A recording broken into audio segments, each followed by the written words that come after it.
अस्सलाम वालेकुम। दिन भर की खबरों, तज्जियों और जायज़ों के साथ मैं हूँ जन्नत जमशेद और मैं हूँ ज़िशान बशीर। नाज़रीन, भारत शरारत से बाज नहीं आया। 10 दिनों में दूसरी दफ़ा पानी छोड़ दिया, जिससे कई देहात ज़ेर-ए-आब आ गए। दूसरी जानिब पाकिस्तान की समंदरों की हिफाजत पर मामूर पाकिस्तान नेवी की सलाहियतों में इजाफा हो गया है। और आपको बताएंगे इस्लामाबाद में पार्किंग की मद में रेवेन्यू में इजाफा कैसे हो सकता है, और दूसरी तरफ शहरों को खूबसूरत बनाने वाले मॉन्यूमेंट्स का इस्तेमाल सियासी जमातें करने लगी हैं। लेकिन सबसे पहले शामिल करते हैं आज की टॉप स्टोरीज। भारतीय आबी जारहीत से एक बार फिर पाकिस्तान के दरियाओं और नालों में तोग़यानी। पानी से हजारों एकड़ फसलें ज़ेर-ए-आब आ गईं। समंदरों के सीने चीरकर आगे बढ़ने वाली पाक बहरिया का अहसन इकदाम। 2 नए बहरी जहाज type 054 alpha Tughril class frigates Tipu Sultan और शाहजहां पाक बहरिया में शामिल। वफाकी दारुल हुकूमत इस्लामाबाद में गाड़ियों की पार्किंग नापैद। प्राइवेट पार्किंग माफिया मनमाने निर्ख वसूल करने लगा। सबसे पहले बात करते हैं भारतीय आबी जारहियत की। भारत ने पाकिस्तानी दरियाओं में एक बार फिर पानी छोड़ दिया है। दरियाए चिनाब में 2 लाख और रावी में 1,80,000 क्यूसिक पानी का रेला दाखिल हो चुका है। नाला डेक में 32,000 क्यूसिक का रेला छोड़ा गया है। ऊंचे दर्जे के सैलाब से नारोवाल, पसरूर, बदोमली और मुल्हिका इलाकों में पानी दाखिल होने से हजारों एकड़ फसल ज़ेर-ए-आब आ चुकी है, जबकि 10 देहात से जमीनी राबिता ही मुनक़ता हो गया है। भारत के पानी छोड़ना जबकि नाला डेक में ऊंचे दर्जे का सैलाब का बाइस बन रहा है, और मराला के मकाम पर दरियाए चिनाब में 2 लाख क्यूसिक का सैलाबी रेला दाखिल हो चुका है। इस सिलसिले में वजारत आबी वसाइल का कहना है कि ओज नाले से दरियाए रावी से 1,80,000 क्यूसिक का रेला दाखिल हो गया है। इस वक्त लाहौर में शाहदरा के मकाम पर 20,000 क्यूसिक पानी गुजर रहा है और पानी की सतह बढ़ने की भी इत्तलात हैं। भारत की जानिब से दरियाए रावी में दूसरी बार 1,80,000 क्यूसिक से ज़ायद पानी छोड़ने के बाद शाहदरा और दीगर मकामात पर पानी के बहाव में इजाफा हुआ है। इसकी वजह से दरिया किनारे झोंपड़ियों के मकीन भी खतरे की जद में आ गए हैं। उन्हें महफूज मकामात पर मुंतकिल करने की तैयारी भी की जा रही है। इसी बारे में मज़ीद जान लेते हैं रावी किनारे मौजूद हमारे नुमाइंदे मोहम्मद लुकमान से। लुकमान, बताइएगा यहाँ क्या सूरत हाल है? दरिया रावी में पानी छोड़ दिया। इस बार भी उज बराज से पानी छोड़ा गया। उज जो है, अगर आप देखें तो ये मकबूजा जम्मू में कठुआ डिस्ट्रिक्ट में वाक़या है, और ये दरिया जो है ये 65 किलोमीटर लंबा है, और यही दरिया बाद में दरिया रावी में शामिल हो जाता है पठानकोट के पास आके, और यकीनन जो पानी वहाँ से छोड़ा गया वो दरिया रावी में शामिल हो चुका है। इसका जो पाकिस्तान की तरफ इसका बहाव जारी है, और आहिस्ता आहिस्ता पानी का जो बहाव बढ़ता जा रहा है। जसड़ के मकाम पर इसका तकरीबन 67,000 क्यूसेक के करीब पानी है, जबकि जो अगर रावी की जो शदरे की बात करें तो यहाँ पे ये पानी जो है 20,000 क्यूसेक के करीब है। गोया कि वो पानी जो कि वहाँ से तकरीबन 1,80,000 क्यूसेक चला है, तो वो 1/3 के करीब जो है वो जसड़ के मकाम पर पहुँचा है, और 1/6 के करीब जो है वो शदरा पर पहुँच चुका है अभी तक। तो यकीनन ये एक नुकसान हो सकता है। इसके लिए बड़ा आसान तरीका यही है, हुकूमत एडमिनिस्ट्रेटिव मैयर ले, और जो लोग दरिया के अंदर आबाद हैं उनको दूर कि वहाँ से निकाला जाए, उनको कहीं और आबाद किया जाए, वरना हर साल इसी तरह की कैफियत बनती रहेगी। जी, उधर सतलुज में पानी की सतह में तसलसल न होने की वजह से जहां पानी की सतह कभी बढ़ जाती है तो कभी कम हो जाती है। आज पानी की सतह में इजाफा होने से लोग परेशान हैं, जबकि जानवर भी मुख्तलिफ बीमारियों में मुब्तला हो रहे हैं। और अगर हम जानवरों की बात करें तो उन्हें चारा नहीं मिल रहा, और ये भी एक बहुत बड़ा मसला है। इसी पर ही बात करते हैं अपने नुमाइंदे जवाद अहमद से। जवाद, बताइएगा कि वहाँ पर क्या सूरत हाल है? दरियाए सतलुज के मुकाम पर मौजूद हूँ। अगर बात की जाए दरियाए सतलुज के बहाव की, तो जो चंद दिन पहले बहाव कम होता हुआ नज़र आ रहा था, अब वो फिर सुबह से 15 फीट से 17 फीट पर पहुंच चुका है। अगर बात की जाए यहाँ पर बसने वाले इलाका मकीन की मुश्किलात की, तो उनको शदीद मुश्किलात का सामना भी करना पड़ रहा है। जैसे कि यहाँ पे बसने वाले इलाका मकीन है, उनको जानवरों के लिए जो चारा है वो नायाब हो चुका है, और जो जानवर है वो मुख्तलिफ बीमारियों में मुब्तला हो रहे हैं। मेरे साथ इस वक्त यहाँ के इलाका मकीन मौजूद है, हम इनसे बात करेंगे ये इस बारे में क्या कहते हैं। जी, क्या कहेंगे आप? कह रहे हैं वेला पानी बहुत चढ़ रहा है, ठीक है, डंगर बहुत भूखे मार रहे हैं, चारा मिलना चाहिए, गवर्नमेंट चाहिए सानू चारा देना चाहिए। साढ़े डंगर बीमार होए पे, ना कोई डॉक्टर रहती है ना कुछ, गवर्नमेंट चाहिए साड़ी मदद करना। जी, जैसा कि आपने इनकी बात सुनी, इनका कहना है कि गवर्नमेंट को चाहिए कि हमें जानवरों के लिए चारा मुहैया किया जाए, और यहाँ पर जो जानवरों के डॉक्टर हैं वो तैनात किए जाएँ। जी, तो जवाद अहमद हमें दरिया सतलुज की सूरत हाल बता रहे थे कि वहाँ पर कितना पानी जमा है और वहाँ पर शहरियों को किन मुश्किलात का सामना है। कसूर की बात करें तो कसूर में हेड गंडा सिंह वाला के मकाम पर पानी की जो सतह है वो 17 फीट हो गई है। चंदा सिंह, मस्ते की, दूना, नगर समेत 7 देहातों का ज़मीनी राबिता मुनक़ता हो चुका है। सड़कों और खेतों में पानी न आने से अहले इलाका काफ़ी परेशान हैं। इसी पर ही बात करते हैं अपने नुमाइंदे फजल हुसैन से। फजल, बताइएगा कि कसूर में हड्डा जो है वहाँ पर फजल हुसैन से भी हम लोग बात करेंगे और जानने की कोशिश करेंगे। हाँ। बिल्कुल, लेकिन गुज़िश्ता रोज़ भारत की जानिब से दरियाए चनाब में 2.25 लाख क्यूसेक का रेला छोड़ा गया था। रात गए से पानी के बहाव में कमी तो आ रही है, लेकिन वज़ीराबाद के मकाम पर दरियाए चनाब में इस वक्त दरमियाने दर्जे का सैलाब है। मजीद अहवाल जानते हैं काशिफ चौधरी से। काशिफ, बताइएगा कि क्या सूरत हाल है वहाँ पर और वहाँ के मकीन क्या कहते हैं। तक वज़ीराबाद में दरिया चनाब पर मौजूद हूँ। गुज़िश्ता रोज़ भारत की जानिब से एक बड़ा सैलाबी रेला छोड़े जाने के बाद वज़ीराबाद के मुकाम पर दरिया चनाब में पानी के बहाव में एक बड़ा इजाफा देखने में आया। पानी का बहाव 24 घंटे के अंदर तकरीबन 1.5 लाख क्यूसेक तक बढ़ गया। अगर इस वक्त मैं बात करूं तो वज़ीराबाद के मुकाम से दरमियाने दर्जे का सैलाबी रेला गुजर रहा है। खानकी के मुकाम पर पानी की जो आमद है वो 1,84,240 क्यूसेक रिकॉर्ड की गई है और अखराज 1,76,765 क्यूसेक रिकॉर्ड किया गया है। कादराबाद के मुकाम पर जो पानी की आमद है वो 2,04,000 क्यूसेक चल रही है, जबकि इसका अखराज 1,86,000 क्यूसेक रिकॉर्ड किया गया है। ज़िले इंतज़ामिया की जानिब से 9 मकामात पर फ्लड रिलीफ कैंप कायम किए गए हैं, जिनों में रेस्क्यू अमला, लाइफ जैकेट्स, बोट्स और दीगर हैवी मशीनरी जो है पहुंचा दी गई है। रेस्क्यू काम की जानिब से नशीबी इलाकों में रहने वाले किसानों और मवेशी पाल हजरात को एहतियाती तदाबीर अख्तियार करने के अहकामात जो हैं वो जारी कर दिए गए हैं। जी, काशिफ चौधरी हमारे साथ मौजूद थे। काशिफ, आपका बहुत शुक्रिया कि आप हमें तमाम तरह सूरत हाल से अपडेट कर रहे थे। इसी मामले पर बात करने के लिए हमारे साथ चीफ मेट्रोलॉजिस्ट असलम चौधरी साहब मौजूद हैं। सर, बहुत शुक्रिया वक्त देने के लिए। सर, बताइएगा कि जैसा कि भारत की आबी जारहियत भी जारी है, मानसून का दूसरा स्पेल भी शुरू हो चुका है, तो बताइएगा कि ये स्पेल कितना शिद्दत का होगा।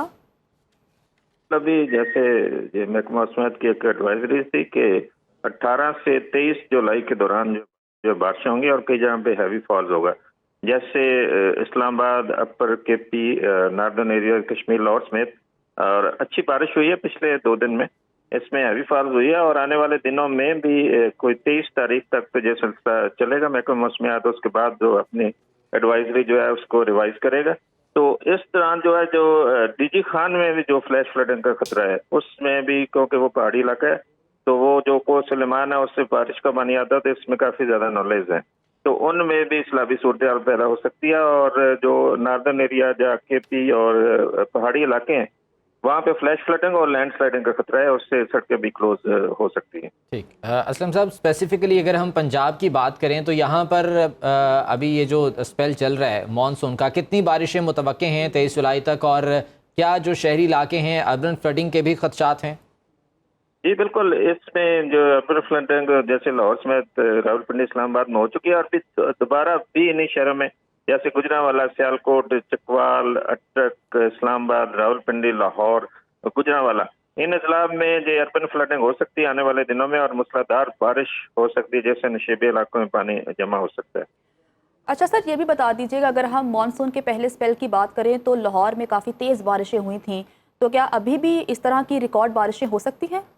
जी बिल्कुल, आने वाले दिनों में ये बारिशें एक्सपेक्टेड है, जैसे मूसलाधार बारिश की जो फोरकास्ट दी गई है, तो ये क्योंकि मानसून बड़े एक्टिव फेज में है, तो ये इस तरह जो मूसलाधार बारिश आने वाले दिनों में हो सकती है। ठीक है, और ये मानसून का सिलसिला कब तक जारी रहेगा? ये फेज तो 23 जुलाई को ख़त्म हो जाएगा, उसके बाद दोबारा कब मुतवक्के हैं?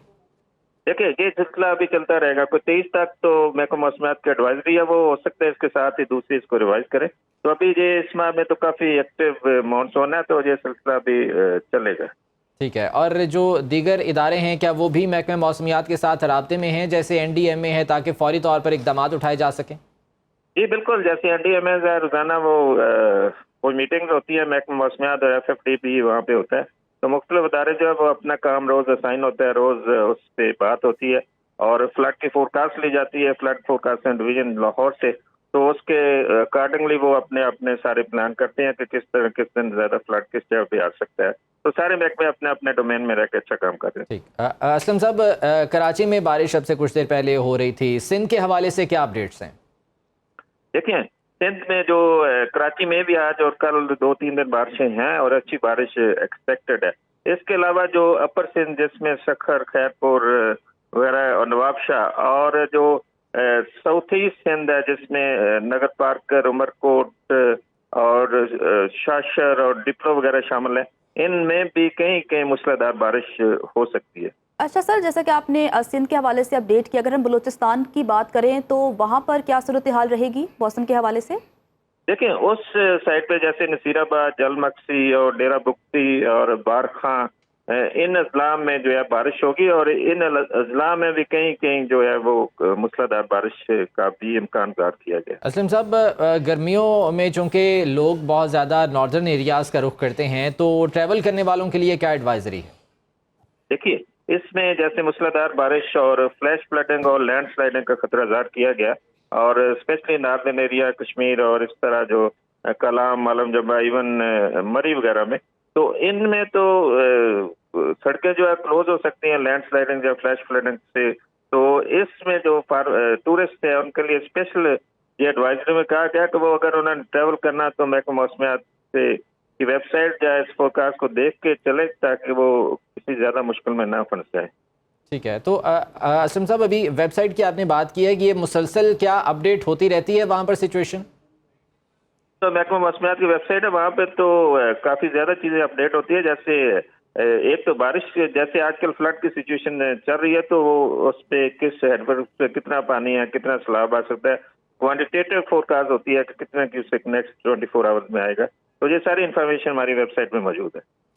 ठीक है, असलम चौधरी साहब चीफ मेट्रोलॉजिस्ट हमारे साथ मौजूद थे। तमाम तर जो है वो मौसम के हालात से आगाह कर रहे थे कि अर्बन फ्लडिंग का भी खदशा है, फ्लैश फ्लडिंग का खदशा है, खुसूसी तौर पर जो नॉर्दर्न एरियाज़ की तरफ रुख करने वाले हैं। चूँकि गर्मियों का मौसम है और लोग सैर व तफरी के लिए नॉर्दर्न एरियाज़ में जाते हैं, तो उन्हें ये एडवाइज़री उनके लिए है कि वो वेबसाइट महकमा मौसमियात की देख के तमाम अपडेट्स लेके फिर जो है वो सफ़र करें। बिल्कुल ऐसा ही करना चाहिए क्योंकि मानसून का दूसरा स्पेल जारी है, तो शहरियों को एहतियात बरतनी चाहिए।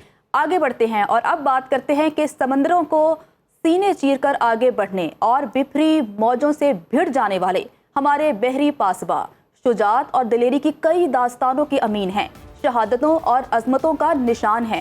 जंग हो या अमन, सतह आब हो या ज़ेर आब, कुदरती आफत हो या कौमी मिशन, बहरी सिपाह अज़्म आलिशान और इस्तक़लाल पाकिस्तान की अलामत हैं। इसी के दम से समंदरों की गहराइयों तक हमारे निशान अज़मत हैं। पाक बहरिया की सलाहियतों में 2 नए टाइप 054 अल्फा तोगरल क्लास फ्रिगेट्स शामिल करके इजाफा किया गया है, जो कि यकीनन पाकिस्तान के दिफा में एक अहम संग मील की हैसियत रखता है। पाक बहरिया के लिए ये अहम संग मील है।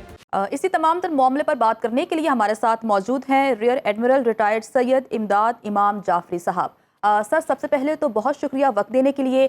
सर, जैसा कि आप जानते हैं कि आज पाक बहरिया में PNS टीपू सुल्तान और PNS शाहजहां नामी 2 जंगी जहाज़ों का इजाफा हुआ है, तो नाजरीन को बताइएगा कि इनकी खुसूसियात क्या हैं और ये हमारे दिफा को कितना मजबूत करेंगे।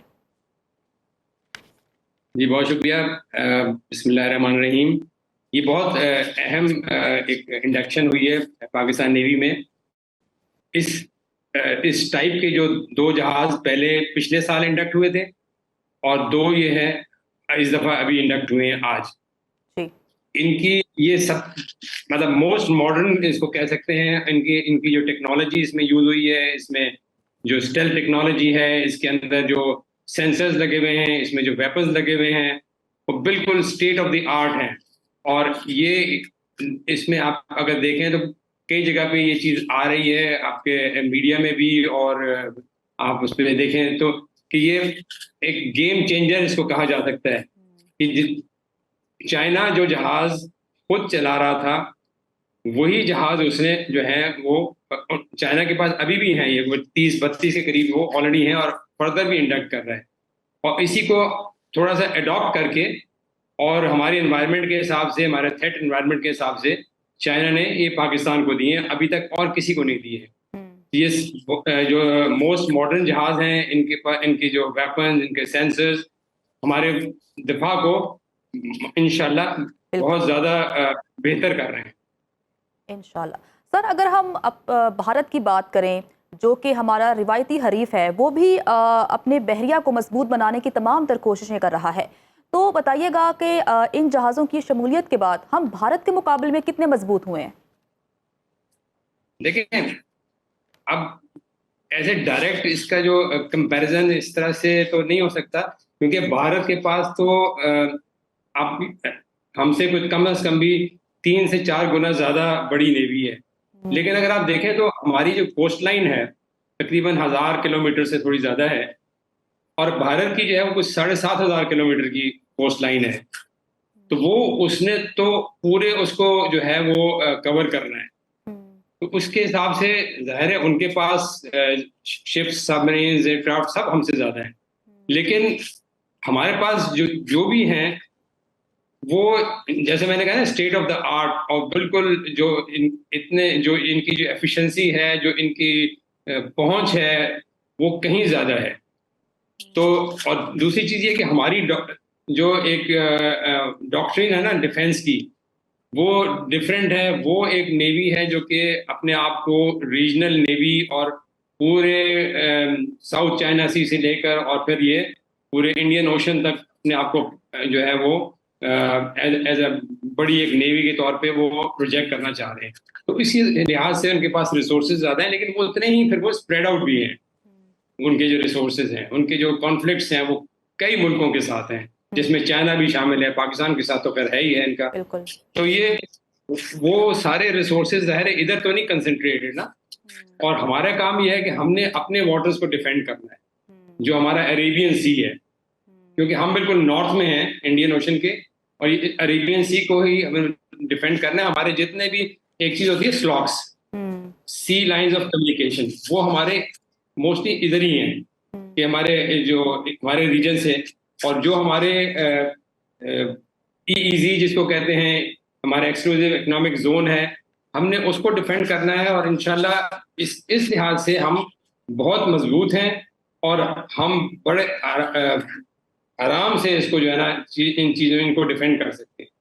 आपको फिर ये भी जाहिर है अगला सवाल ये भी आता है कि जी इंडिया के पास तो 2 एयरक्राफ्ट कैरियर भी हैं, हमारे पास तो नहीं है। तो वो भी जाहिर है जिस तरह की उन्होंने उनके डिजाइन हैं उसके लिहाज से उन्होंने रखे। लेकिन आप ये देखें कि हमारी जब भी कभी उनके साथ हॉस्टिलिटीज डेवलप हुई हैं, वो कभी करीब भी नहीं आए होते, क्योंकि इतना बड़ा टारगेट होता है वो, और वो अगर हिट हो जाए तो बहुत उनके लिए इशू बन जाएगा। तो वो हमेशा उसको दूर ही रखते हैं। उसका ऐसा कोई फायदा नहीं है कि हमारे कहीं करीब आके और हमें वो थ्रेट कर सके, बल्कि वो तो ऐसा टारगेट होता है कि उनको पूरा एक फ्लीट उसके लिए डिप्लॉय करना पड़ता है, उसको उसकी हिफाजत करने के लिए। तो वो मोर ऑफ अ लायबिलिटी। बिल्कुल। अच्छा सर, अगर हम बात करें दिफा के शोबे की, तो पाकिस्तान और चीन का इश्तराक काफ़ी मजबूत हो रहा है, जबकि पाक बहरिया चीन से जो है ट्रांसफ़र ऑफ टेक्नोलॉजी के हवाले से भी मुआहदे कर रही है। तो इन तमाम मुआहदों से क्या पाकिस्तान जो है वो जो दीगर मगरबी ममालिक हैं उन पर पाकिस्तान का इन्हसार कम हो जाएगा? इस इश्तराक को किस तरह से देखते हैं, पाक चीन के दिफाई इश्तराक को? देखिए, ये पहली तो चीज़ ये कि एक पॉलिटिकल इशू है कि वेस्टर्न कंट्रीज, USA, ये हमें किस तरह से देखते हैं और कैसे ट्रीट करते हैं। और जैसे आपको पता है कि इन्होंने हमें FATF में भी, FATF में भी डाला हुआ था, उसमें भी उलझाया हुआ था। तो हमारे जाहिर पास्ट में उनके साथ बहुत अच्छे ताल्लुकात रहे हैं, हमने उनसे भी टेक्नोलॉजी ली है, और पिछले कुछ 2-3 डिकेड्स में हमने उस टेक्नोलॉजी को अपने लिहाज से हार्नेस भी किया है, और अल्हम्दुलिल्लाह उसके हिसाब से हमने बहुत सारी चीज़ें अपने खुद भी डेवलप करनी है। लेकिन ज़ाहिर है कंटिन्यूड एक रिलायबल हमें जो चीज़ मिल रही है वो हमें चाइना से मिलती है, और वो उसके भी डिफरेंट रीजंस हैं। चाइना से हमारी एक बहुत ही मजबूत एक रिश्ता है, एक दोस्ती है, और हम उस पर रिलाई भी कर सकते हैं। लेकिन बाकी जो हैं उन पे कभी इतनी रिलायबिलिटी रही नहीं है। जब भी हमारा कोई कॉन्फ्लिक्ट होता है इंडिया के साथ, तो हमारी जो है वो सपोर्ट जो है वो या तो कम हो जाती है या बंद हो जाती है। तो मेरे ख्याल में हमारी डेफिनेटली हमें उन पे रिलायबिलिटी अपनी कम करनी है, और हमने कम की भी है। और जो हमने 3-4 डिकेड्स में चीज़ें जो हैं जिनको हमने डेवलप किया, माशाल्लाह से अब वो मैच्योरिटी पे भी आ गई हैं काफ़ी चीज़ें। तो खुद निसारी भी हमारे पास काफ़ी बिल्कुल, आप पहले से सही बहुत फरमा रहे हैं कि पाकिस्तान का दिफा जो है वो मजबूत हो रहा है। सर आखिर में मैं आपसे यही पूछना चाहूँगी सर, जो पाकिस्तान नेवी के जंगी जहाज़ होते हैं, इनके जो नाम हैं वो बादशाहों के नाम पर क्यों रखे जाते हैं सर? देखिए, ये एक साइकी है। अच्छा। हम लोग और ज़ाहिर वो बादशाह सारे वो मुसलमान थे ना, तो ये एक हर वक्त जहन में ये रहता था। मेरे ख्याल में जो हमारे बुजुर्ग भी थे, जब ये इंडिया और पाकिस्तान एक सब कॉन्टिनेंट था, इकट्ठे भी थे, तब भी हम ये समझते हैं कि जो मुसलमान बादशाह थे, उसकी वजह से एक इस्लाम को एक अच्छा मकाम मिलता है इस पूरे एरिया में, और हमारी उनके साथ ज़्यादा एक एफिलिएशन रही है। तो इस वजह से उनको हम फोन करते हैं कि ये जो थे ये मुसलमान थे, और ये इस्लाम को फैलाने में हमारा काफ़ी मददगार है। तो ये रीज़न है जिसकी वजह से क्योंकि वो एक ओनरशिप है, अभी भी लोग उनको पसंद करते हैं और उनको समझते हैं कि वो उनकी आइडेंटिटी जो है वो हमारे साथ है। बिल्कुल, इनकी आइडेंटिटी हमारे साथ है। और रियल एडमिरल रिटायर्ड सैयद इमदाद इमाम जाफरी साहब हमारे साथ मौजूद थे। सर बहुत शुक्रिया कि आपने दिया और बहुत सी जो हैं डिटेल्स इन्होंने हमारे साथ शेयर की। तो आज के प्रोग्राम से इतना ही। आप लोगों से मुलाकात होगी इंशाल्लाह कल। खुदा हाफ़िज़।